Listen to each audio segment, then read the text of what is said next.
Baja is, you know, one of the coolest places you can be at, most beautiful, and on the other side it could be the most gnarliest, dangerous, scariest place in racing. It's Baja. You know, you never know what you get.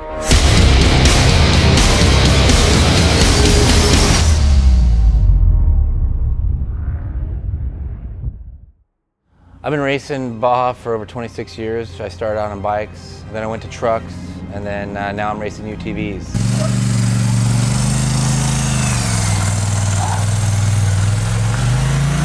We have 2 chase trucks right now that have complete parts in each one of them, of roughly about $20,000 in parts in both trucks.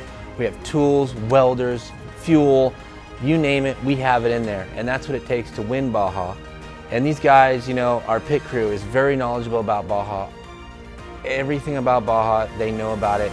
The moment we cross over into Baja, everything changes, like a haze. You know, you see the lights and everything there, totally different than the United States. And we start traveling down the roads and to Ensenada. I take the guys right to the taco shop. That's the coolest spot of the day. You know, before we go into Ensenada, we get the great tacos. The crew, everybody loves the tacos. So we have tacos, and then, you know, we come into Ensenada and we basically see, you know, the hotel, and then we go from there.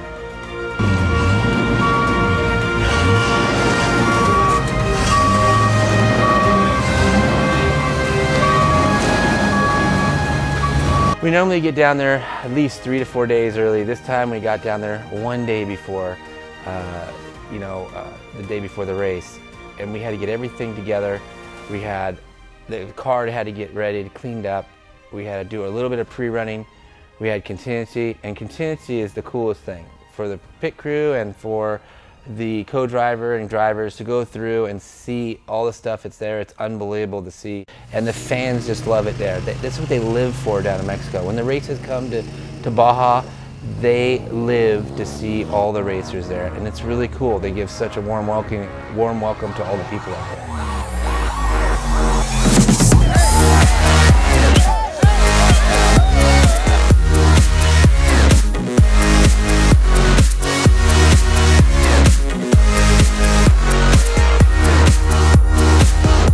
We're with Monster Energy, so the people see Monster Energy and they love it down there. It's one of the biggest energy drinks in the world. They know Monster, they love Monster, and they definitely support us because they know the car and they know us for all the years that we've been down here. The night before the race, we're still working on the car. There's always some kind of issues that come up all the time with the car. If it's just putting fuel in the car, putting your water packs in the car, you know, getting the right tire pressure. This time we had to do a steering rack in the car. There's a couple different things that we wanted to change. And, you know, after we're done, we get a couple hours of sleep, not very much normally, and then we go right into racing the next morning. You know, the start of the race, the whole course is lined with thousands and thousands of people down there.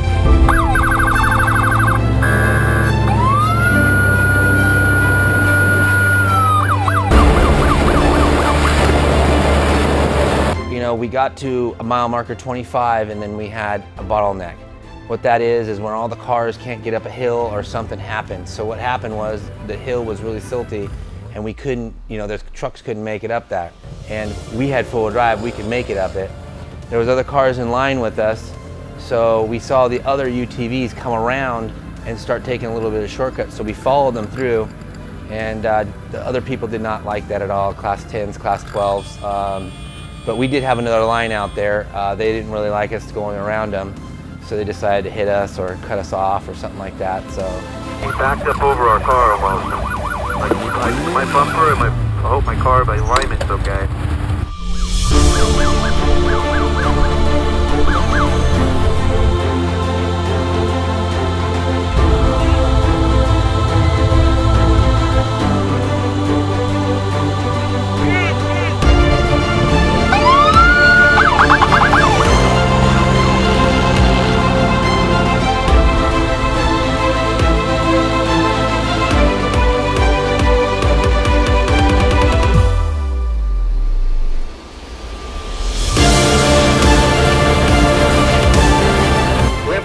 to 163, while it gives that in time to get the alternator, and we'll change the alternator and charge the batteries at 163. By the time we got over the summit, we were in the lead at 132, and we noticed the car was not charging. It was only at 10 volts. We actually hooked the charger up to the car, sat there for 45 minutes. 23 of it was watching, waited for the second place to come by, and then we saw all the people pass by. I was kind of bummed out about it, but that's racing. And basically replaced an alternator, did a couple other things on the car, and then we were off. And then it was almost nighttime at that time, and started making up a lot of ground.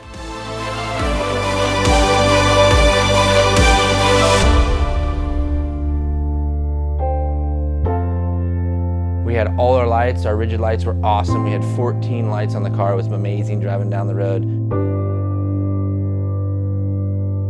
We started making up time. We got into San Felipe.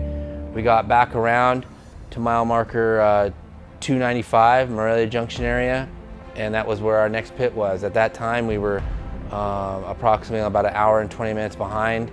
Before that, we were probably over almost 3 hours in time. We were behind the leaders. So we made up a lot of time, but we still had a lot to go.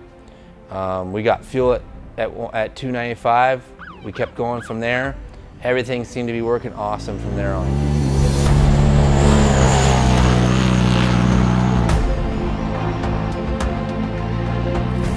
So we got to about mile marker 420. Thought everything was going good until, again, we had an alternator issue. I got enough power to turn the lights on, and then we got enough power to start it real fast. When they're behind us, the car almost hit us, another class. And basically I tried moving the car forward and with no lights on, and I actually drove it off a cliff. Not completely off a cliff, but almost to a point where I scared my co-driver pretty hard. And basically we got a tow strap and we tried to wait for cars to go by to tow us out. Well, a couple cars went by, didn't tow us out. Then Lopez came by, one of our friends, 1949, in the Glassworks car, came by, and he was actually in first place. I didn't know he was in first place at the time. And he was nice enough to help us out and tow us out of there. He was actually worried that his car was going to roll down the cliff too, because he got it on 2 wheels and stuff. And I couldn't thank him enough for helping us out. I wouldn't have finished the race for sure without his help, and I definitely owe him.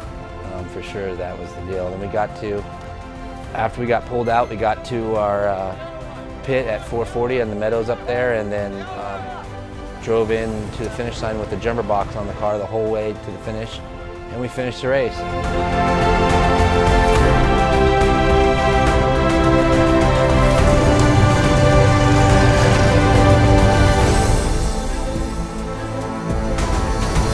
Well, right now it's 5:24 in the morning. We just got back. Brutal day. Definitely want to be over it. We're going to be going to bed here for a little bit, get some sleep, and then back to the United States. Did have a great weekend. We didn't do that well. Got my wallet stolen, my backpack stolen. Was not a good week for me. But like I said, we were still leading the points. We did well there. We finished the race, so we're in for the long haul, and definitely want to win the championship out there. As you can see, it's my lunch, dinner, and breakfast last night. So Cheetos and a Coke. Awesome. We went to Baja. We didn't do nowhere near as good as we thought we were going to do. The car was amazing. Just little problems kept us from winning the race. We did finish the race. We got points for the race. We are still hopefully in the points lead. It looks like we are. And you know, I want to thank my pit crew for helping me and making sure that I got to the finish line. Baja Pits was great. I also want to thank UTV Inc. for helping us out. Those guys were helping us out. Also, Lopez in 1949, couldn't have done it without him. And then most of all, my sponsors, you know, Monster Energy, you know, they've helped out tremendously. Polaris, unbelievable car. The car is amazing right now. OMF Wheels, ITP, General Tires, those guys have been great working together. There's so many sponsors out there I want to thank. You know, there's a list of them, but I can't go through everything right now. But I want to thank, once again, my film crew and everybody else out there helping us out.